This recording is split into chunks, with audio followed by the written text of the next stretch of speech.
Everyone, Vito a 32 back again. It's time to induct another jerk into Kickstarter Hall of Fame.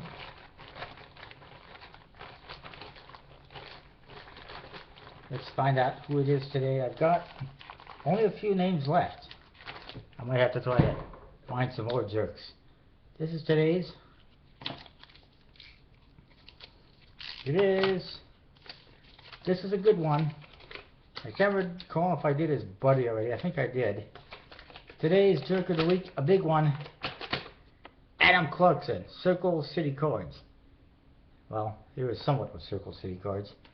Adam Clarkson is on the list for his project, the Bicycle Army Men playing cards, which ended up never getting produced.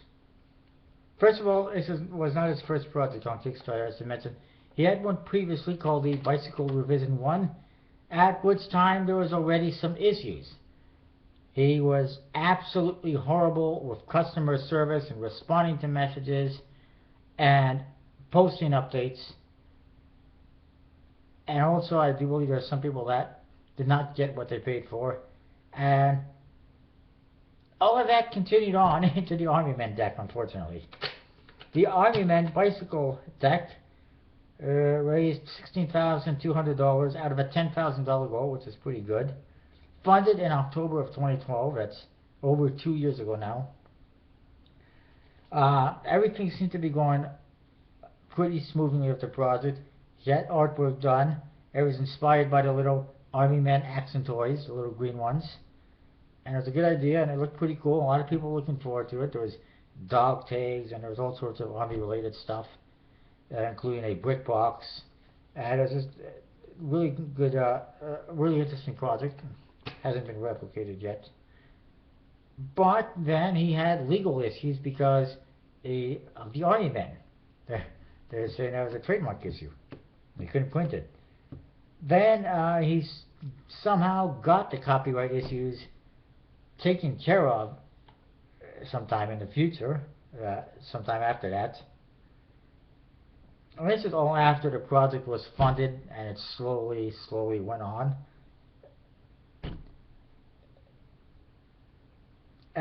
What ended up happening though is, even though he had the legal issues taken care of and he was pretty much ready to go, it never got produced. He basically said an update that it wouldn't be it wouldn't be financially cost effective for him to produce the deck, so he was going to cancel the project and refund people, maybe, eventually. There is a lot of claims of him having used the money elsewhere to pay college tuition or whatever. Seems like that was the case, because all of a sudden he's ready to produce the deck, and it's like, whoops, I can't do it. I'm not going to make any money on this project. That, and or he also probably underestimated for shipping and stuff like that. I know Russell Kurtzwell, his business partner of sorts, also did the same thing. He severely underestimated for international shipping expenses on multiple projects. And he also, I like that he was selling decks really cheap, but then he wasn't making any money, and it was affecting his ability to fulfill decks. And we talked about Russell Kurtzwell previously, I believe. If not, we will. But I believe we did already. Fairly certain we did.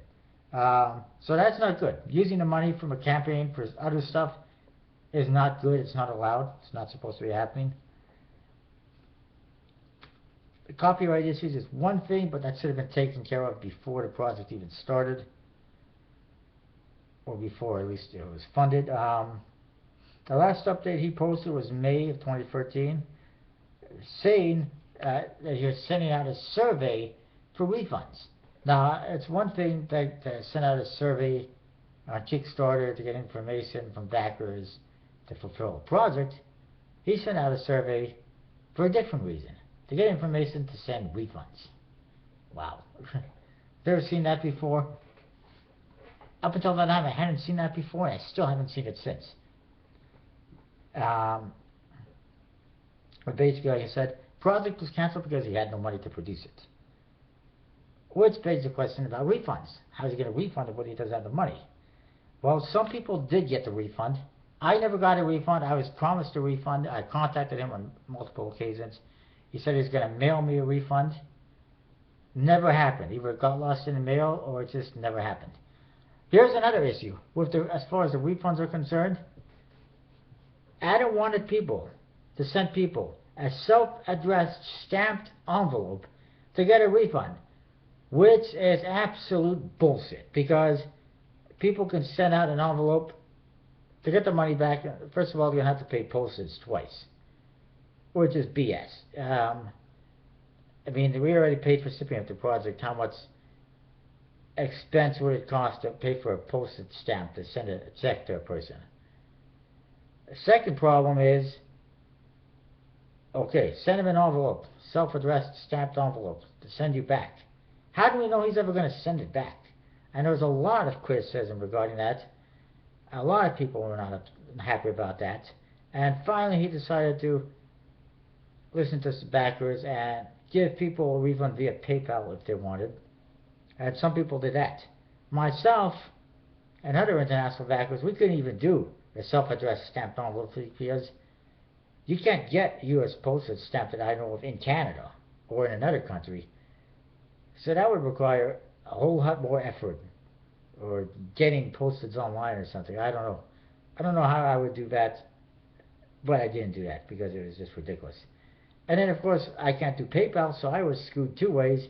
But he did say he was going to send me a refund in the mail, and it never happened. There were some that threatened legal action. I'm not sure if they would amount to anything. And like I mentioned before, I believe the Circle City Cards website has gone kaput. And Adam, he went missing in an accident a long time ago, and then Russell joined him, and I hope they're happily ever after wherever they are, those bastards. But anyways, Adam Clarkson, Circle City Cards, son of a bitch who stole people's money and used it for whatever the hell he wanted to use it for, and not for the playing cards. And then he didn't even produce the playing cards because he had no money, and then he couldn't even refund people. And I remember his update. It's basically like, I'll send people refunds if you want, but you have to send me a self-addressed stamped envelope, and I'll send it to you when I can, if I have the money. It's like, seriously, you want people to send your envelope for a refund, and they may actually get it back, they may get money back, they may not, and who knows when? Good grief. Anyways, that's today's Jerk of the Week. He's in the Hall of Fame, where he where he rightfully deserves to be. And stay tuned, there'll be more inductions in the near future.